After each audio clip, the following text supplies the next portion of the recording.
Welcome everybody to Business Insights on Monday, the 15th of March, 2021. Business Insights is a very exciting webinar series hosted weekly on Mondays at midday by a panel of industry thought leaders for business owners who simply want to be in the know about the latest and most significant news and initiatives in the business landscape that impact how they do business. Our panel of advisors aim to inform, educate, and provide strategic insight to the changes in the economic, legislative, and financial landscape that affects small business.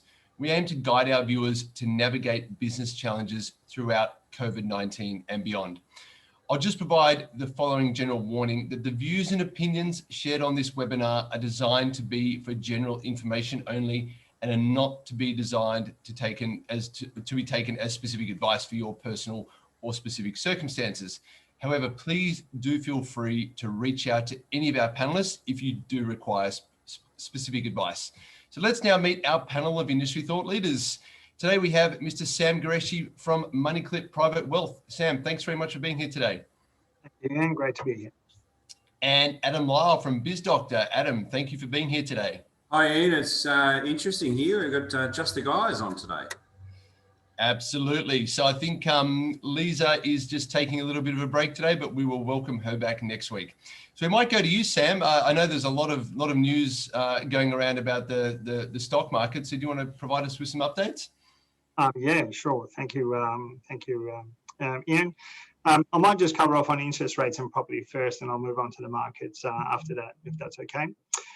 There was really no new news about rates last week, everything being at status quo. However, we did get an update on the government's loan scheme. So previously we had the SME guarantee scheme, which wasn't really working well. The banks weren't really supporting it. It was very difficult to apply for a loan.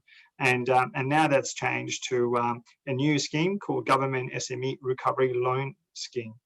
The purpose of this one is to expand the eligibility and be able to drive greater uptake compared to what's been happening currently.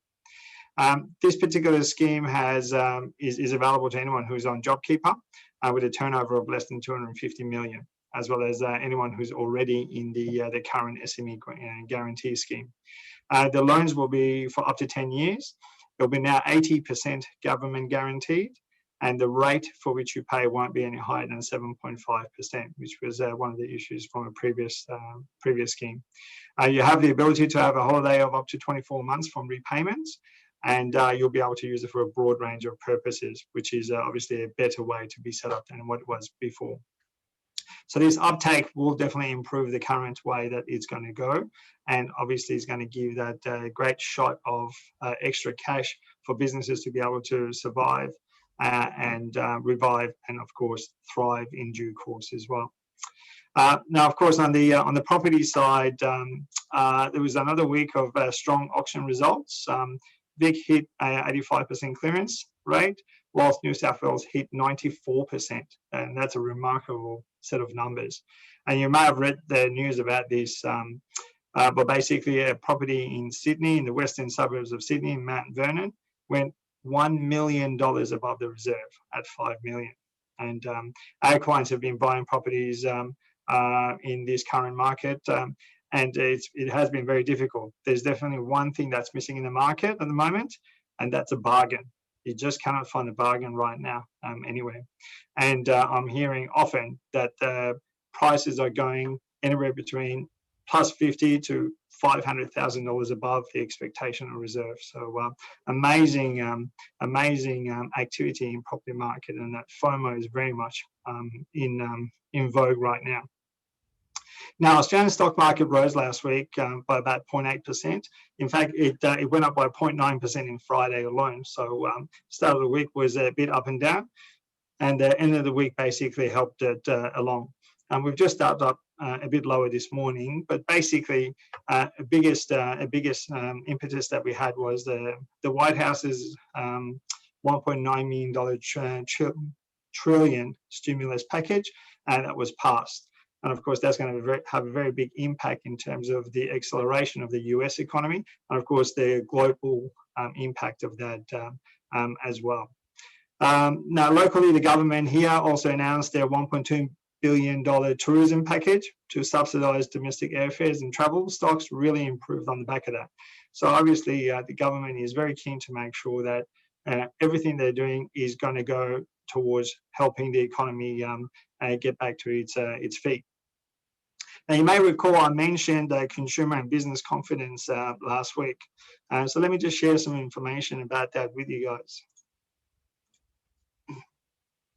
So firstly, the Westpac Melbourne Institute Index of Consumer Sentiment increased by 2.6% to 111.8 in March, and just 0.2, essentially 0.2 points below the December level. Now, that was a 10-year high, which again, an amazing set of numbers, and that's on the back of improving economic conditions and prospects, both domestically and abroad. And we can see that here versus what it was back in almost a decade ago. And of course, the same has continued and it's been echoed in the NAB business confidence as well, in that it had a very strong period of time. And as you can see, the number that we had there was the highest ever before.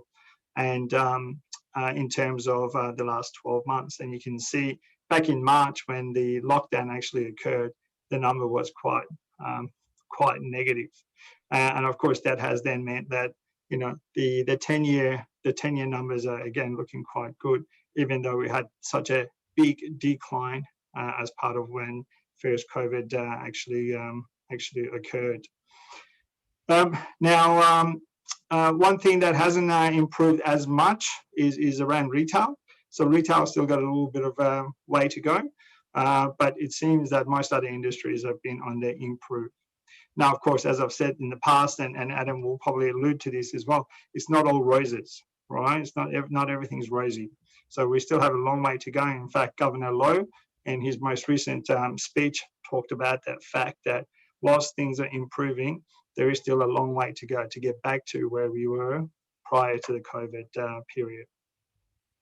Now, lastly, one of the other things I wanted to touch base on was this buy now, pay later systems, which is basically an upfront lay-by system, and that's been really stealing the limelights of the last 12 months. But they've been coming off hard due to PayPal and other providers from overseas looking to add more competition and start off the process to bring regulation into this sector in Australia. So, and certainly some of the stocks in that sector have been hit pretty hard in the last 4 weeks. Now, RBA has their work cut out for them still to make sure that bond rates stay low. Here's an example of a 10-year bond rate, courtesy of Fin Review. As you can see, it was sitting at about 1% back in January, but it's been gradually going up.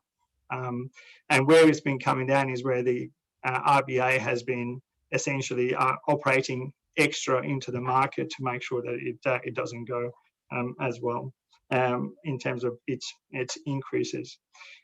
This is one of the areas that's going to help our economy recover.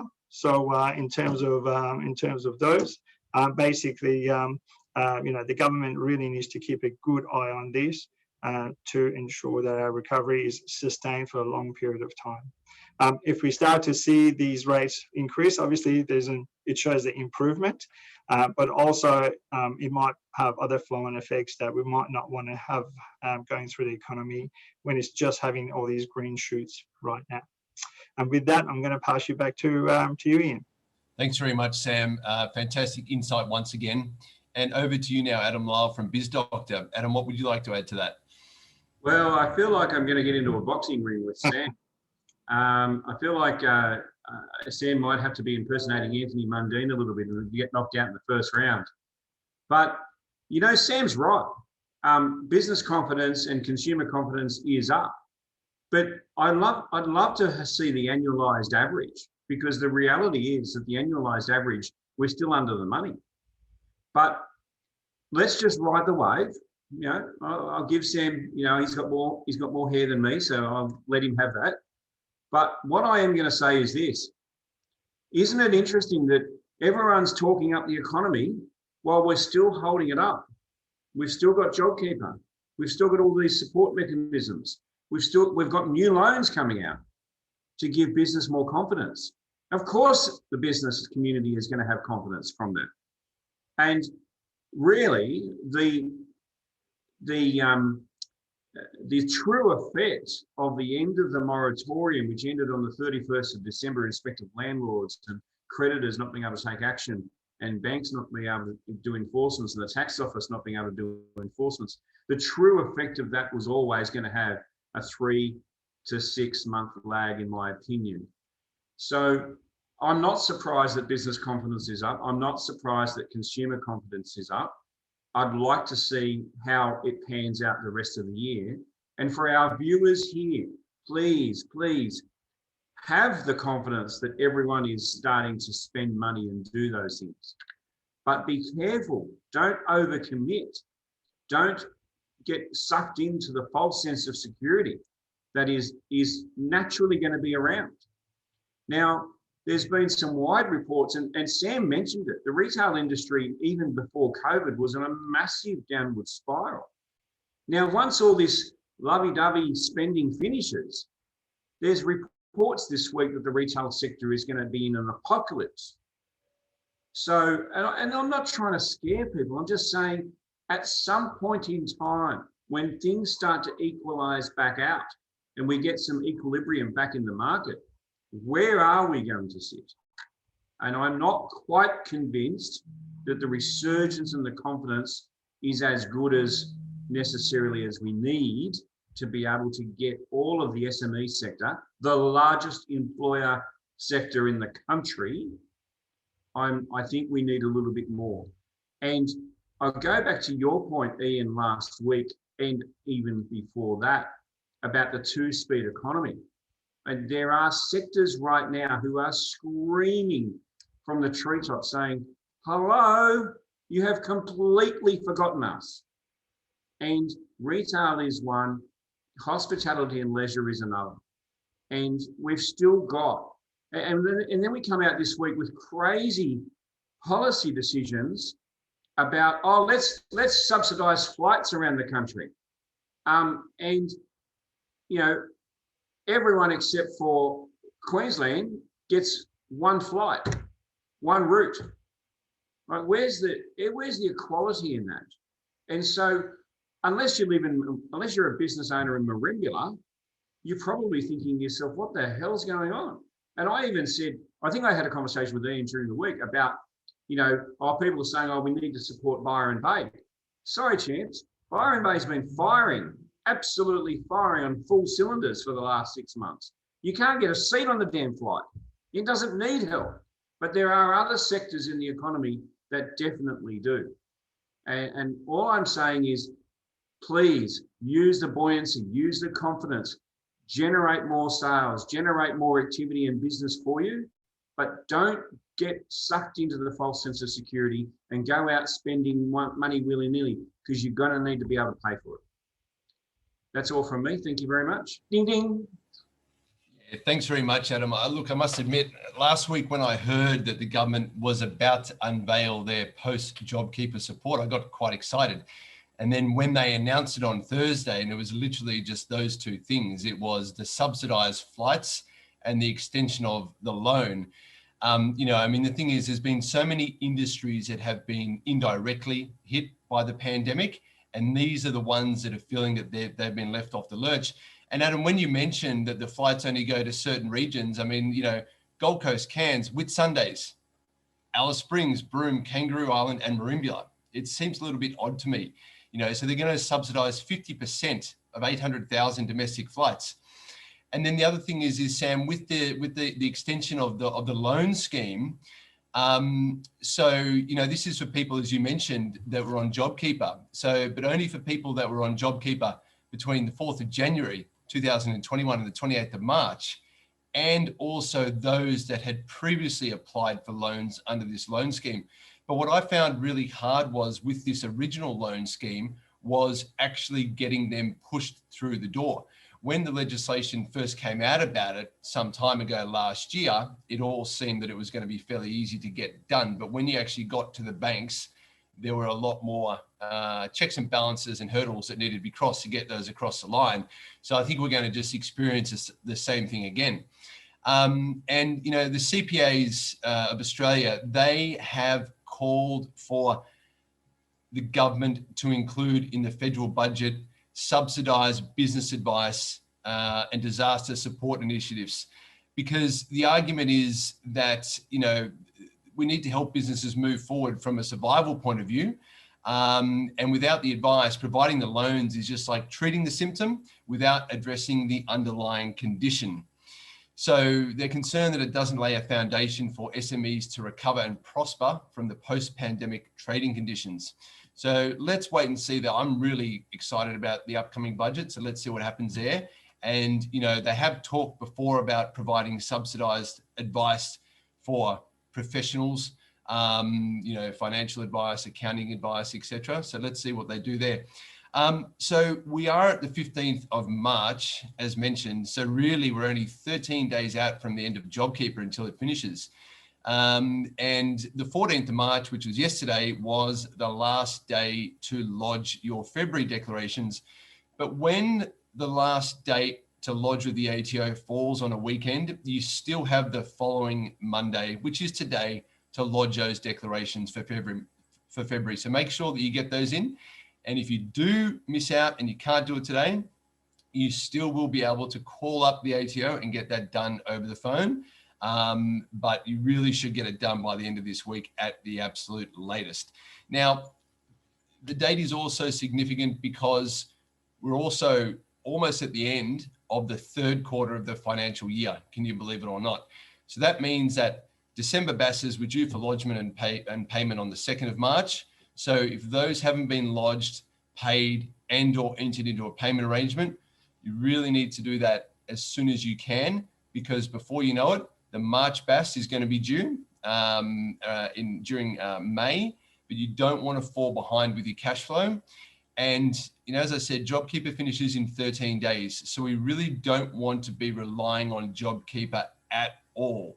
Okay. That should literally just be seen to subsidize the wages. I do see a number of businesses out there that want to just, and hear about businesses that just want to try and survive on JobKeeper. Well, that's going to finish in 13 days.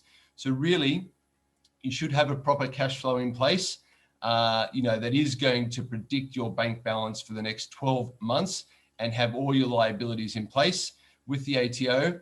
As I said before, if we can't pay those BASs when they fall due, enter into a payment arrangement and just keep the ATO at bay. Don't get into the habit of not lodging because you don't want the debt to arise. The debt is going to be there regardless.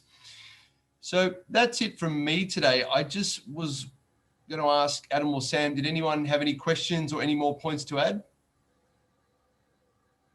I don't, but I'm going to talk to Sam offline during the week. I'd like to get some seasonally adjusted and annualized figures in terms of, and put those graphs and superimpose those ones over the top. I completely agree that there is confidence and an overabundance of confidence as well. I was out and about on the weekend and there's some shopping centres you just can't move. It's fantastic to see. But where are we going to be in 6 months' time? I mean, there's no doubt that the Tuesday night, 11th of May this year, is going to be a really important night for us. You know, it will be the first proper budget that the government is going to announce after the pandemic. And so there is so much, I guess, riding on what's going to be announced, updates that we're going to get, and so on. So I think for once, I'm going to be excited to really sit down and watch it and keep up to date with it, because there's been so many budgets in the years gone by that, you know, has been about nothing. Budgets have been nothing and small tweaks. But I think this particular budget is the budget that has to really set the scene for the recovery and what's going to happen for the next decade. I'd love to see what they do in the forward estimates area. I remember watching budget nights with a bunch of nerdy mates all sitting around with, you know, champagnes and beers and nibbles and all getting excited about one single aspect of the economy getting announced. So maybe we should do that. Maybe we should have a special business insights budget night. It'll be interesting to see. I mean, you know, one thing that I do worry, and, you know, because obviously regardless of everything that's happening and the improvements. You know, the government has so much debt that they're going to still have to deal with at some point in the future. Now, of course, you inflation away some of the debt. Obviously, some of it gets paid back and so on. The government might even sell extra assets that they've got.